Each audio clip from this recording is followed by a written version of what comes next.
Hello, everyone, and welcome to Locked On Flames. And that is it, a clean sweep in California. What worked, what needs some tweaking, and all that, and your winners and losers of the week on today's episode of Locked On Flames.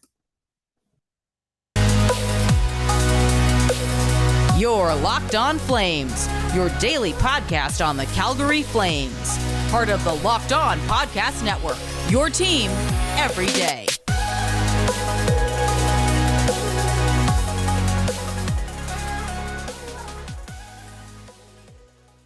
Hello, everyone. As always, I'm your host, Jess Belmosto of the Metropolitan Riveters Public Relations team.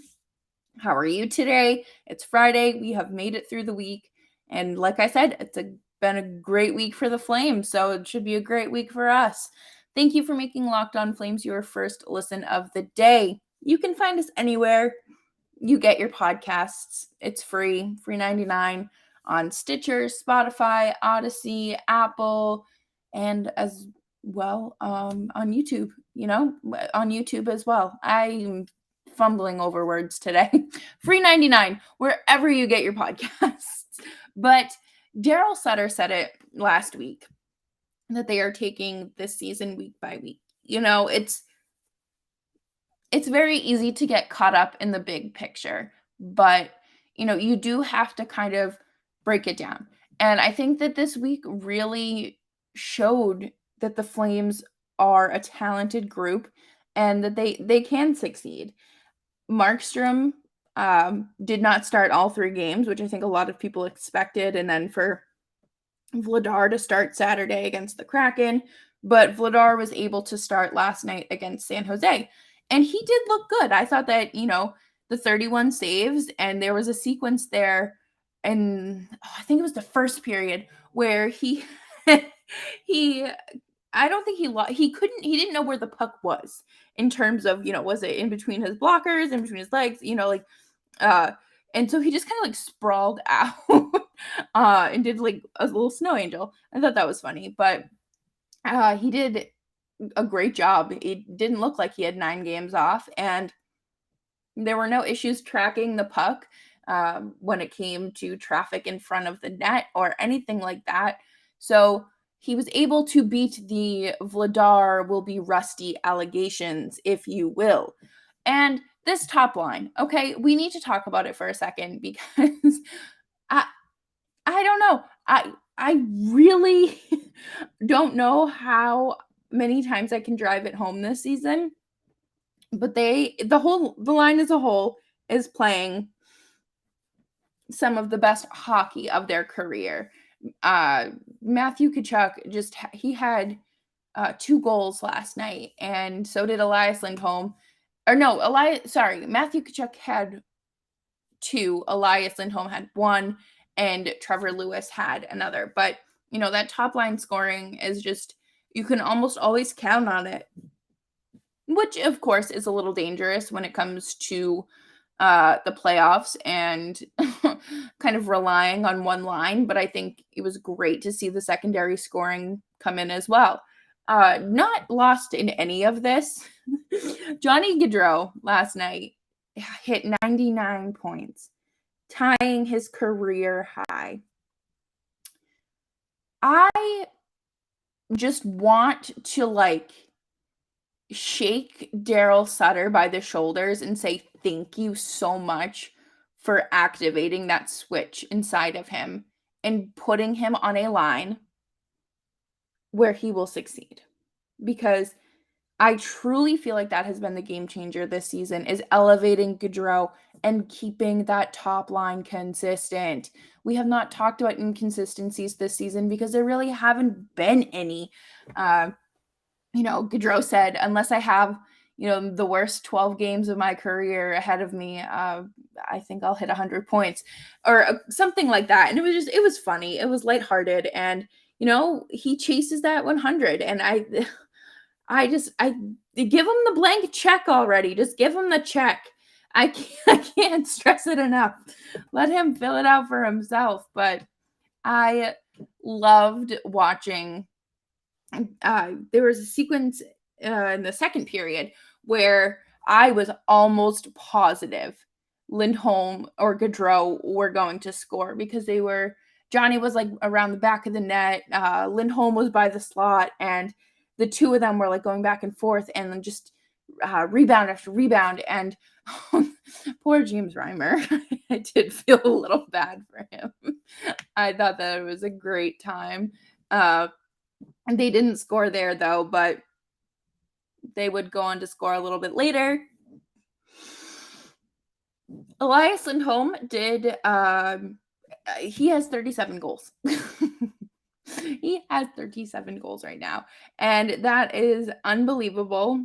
He is chasing 40, which would obviously be a career first, and he would be the first Flame to do that in, I believe it's since Jerome McGinley.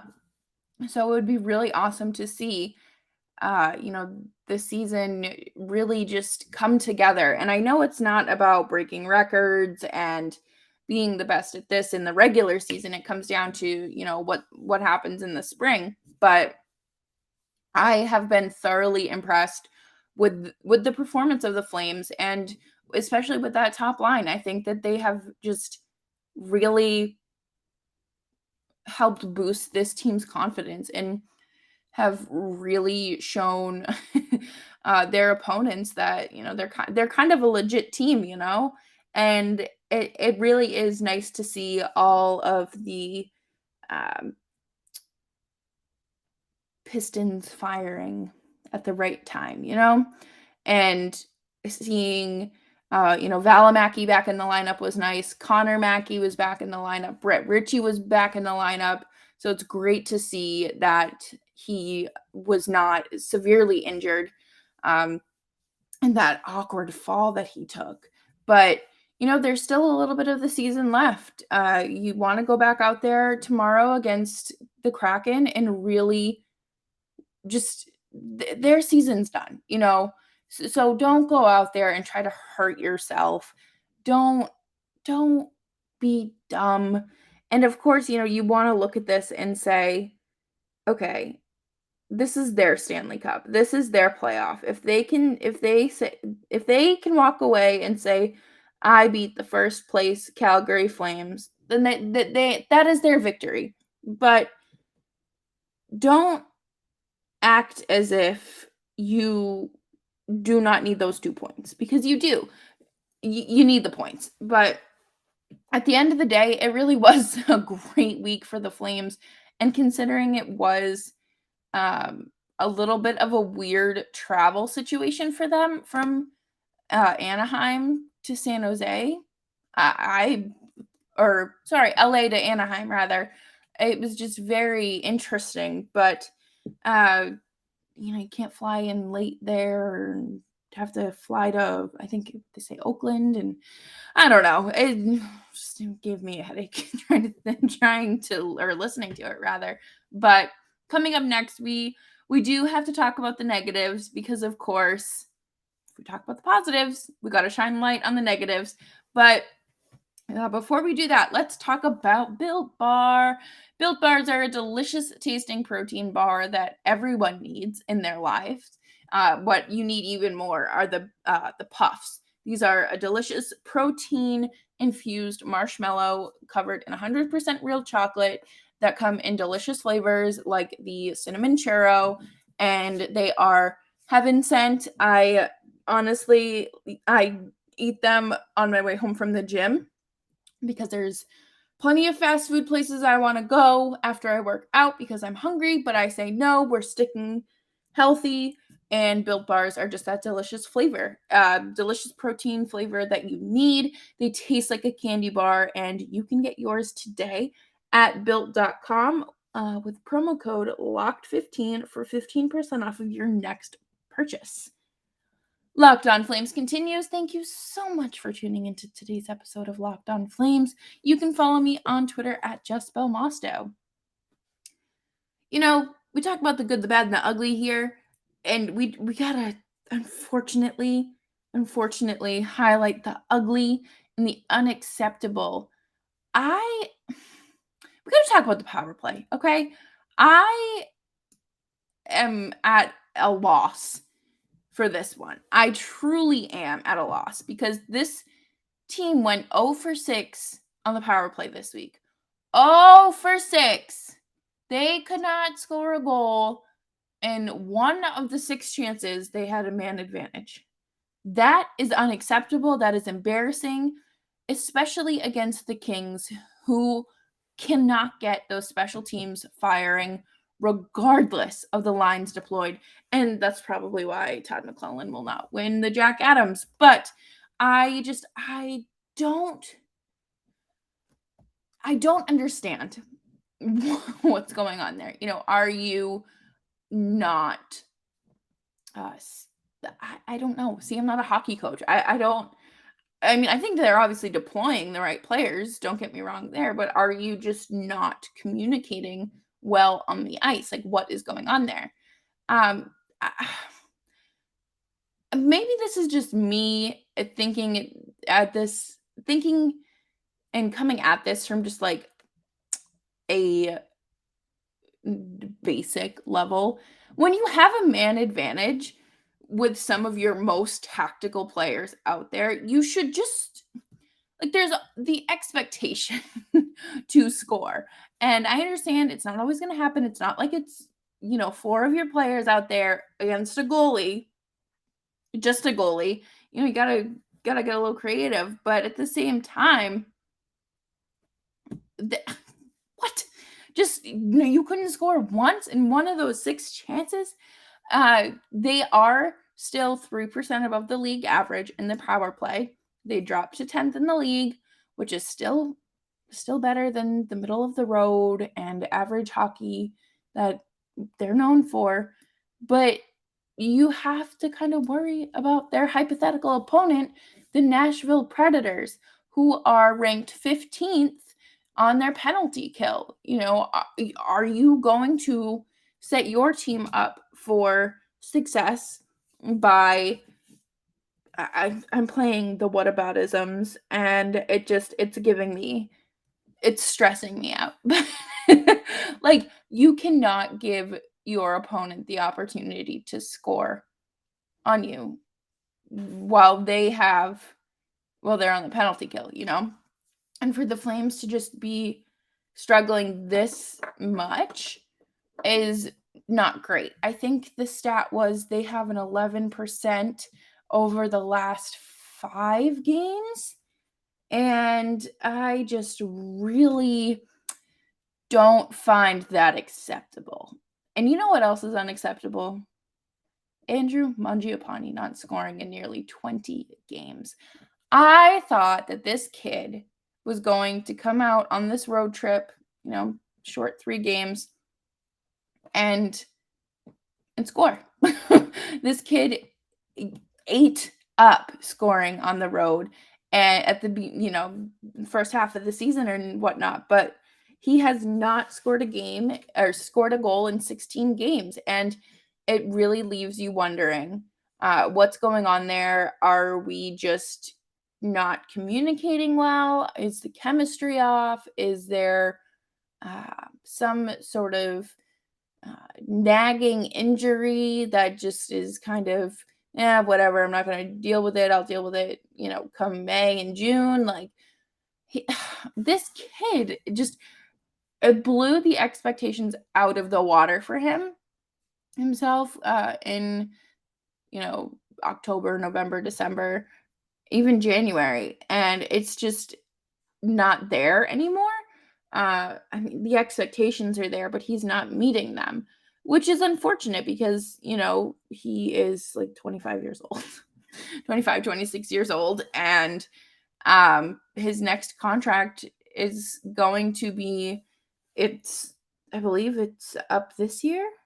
Yeah. And, they're going to negotiate that, and he doesn't want to do, a 1-year deal. It sounds like he wants something long-term. So hopefully, the Flames are able to negotiate that and see that, this little rut that he's found himself in, this little streakiness, isn't an indicator of forever. I think it's very silly to just base it on like a 20 game sample size. But again, I think that the Flames really just need to get certain aspects of their games together if they are expecting to succeed in the playoffs. I think it is very important for them to work on this this power play and these special teams, because going 0 for 6 over a span of 3 games is just unacceptable, and I don't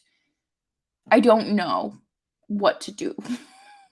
I don't know how to tell them to be better, because I'm not a hockey genius, but I think it really does come down to them shooting the puck more and, of course, communicating in a stronger manner. And we'll see if we get any of that when they play the Kraken on Saturday. It is an early game for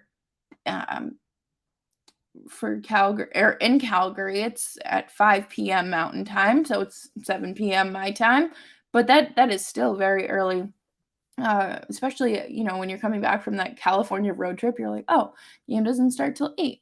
Oh, just kidding. Now it starts at 5. So it's just a little shuffle to your schedule there.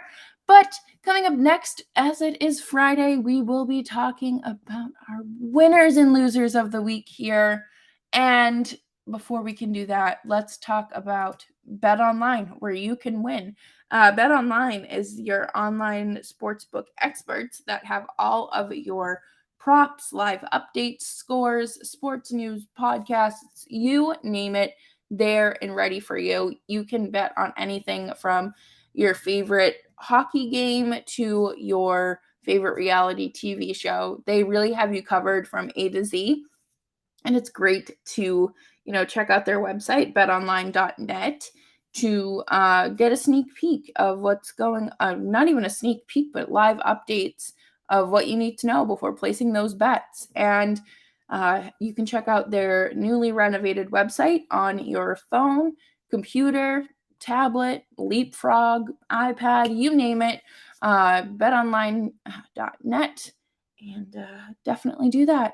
And BetOnline, where the games begin. So, if you're new here, hello, welcome. Thank you so much for joining me on this fine Friday. For our final segment of Friday's show, I like to do winners and losers of the week. This is a segment where we talk about, obviously, winners and losers of the week from really any realm of life. It's usually sports related, doesn't have to be, but this week I'm sticking to sports, as I think last week I had done some not so sports related things. But my winner of the week, it physically pains me to say this, honestly. Austin Matthews. Oh my gosh, I think I'm gonna pass out just by saying nice things about him. But he has 55 goals this season. 49 of those come within 49 games. That is absurd. And I believe he had surgery last offseason too. So it's, he's coming back from an injury, and he is just ripping pucks and really good at hockey. He played in his 400th career game last night, which is already crazy to think about, that he's been in the league for already 400 games. And he set a new record for the Leafs with his goal in overtime last night against the Stars. I really hope that we get a Toronto-Tampa Bay first round. I don't know if that's going to happen, but I think it would be so chaotic and so fun.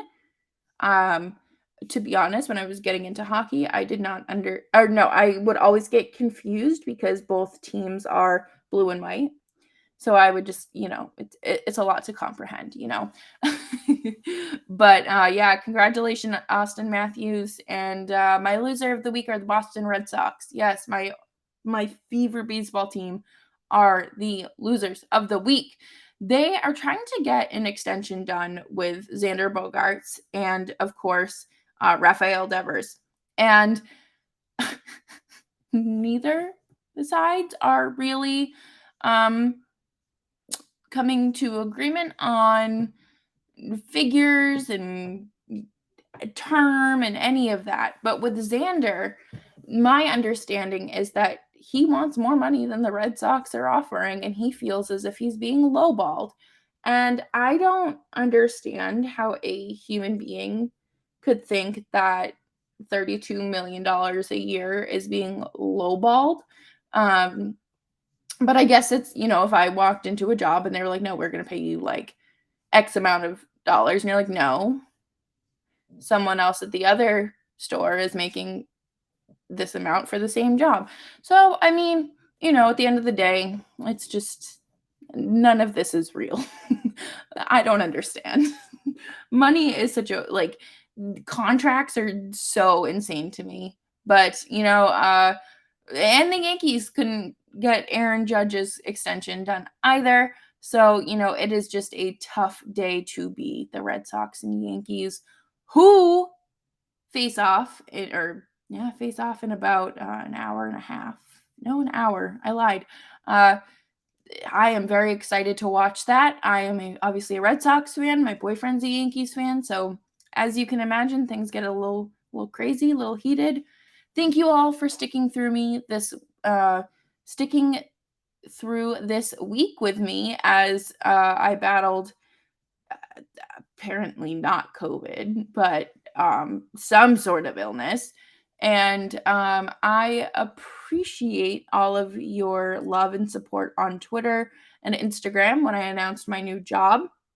You're all very kind. Thank you. And I will chat with you all on Monday, and we will recap the game against the Kraken. And of course, take a look at the rest of the season as it's here to wind down. And I will chat with you all on Monday. Bye-bye.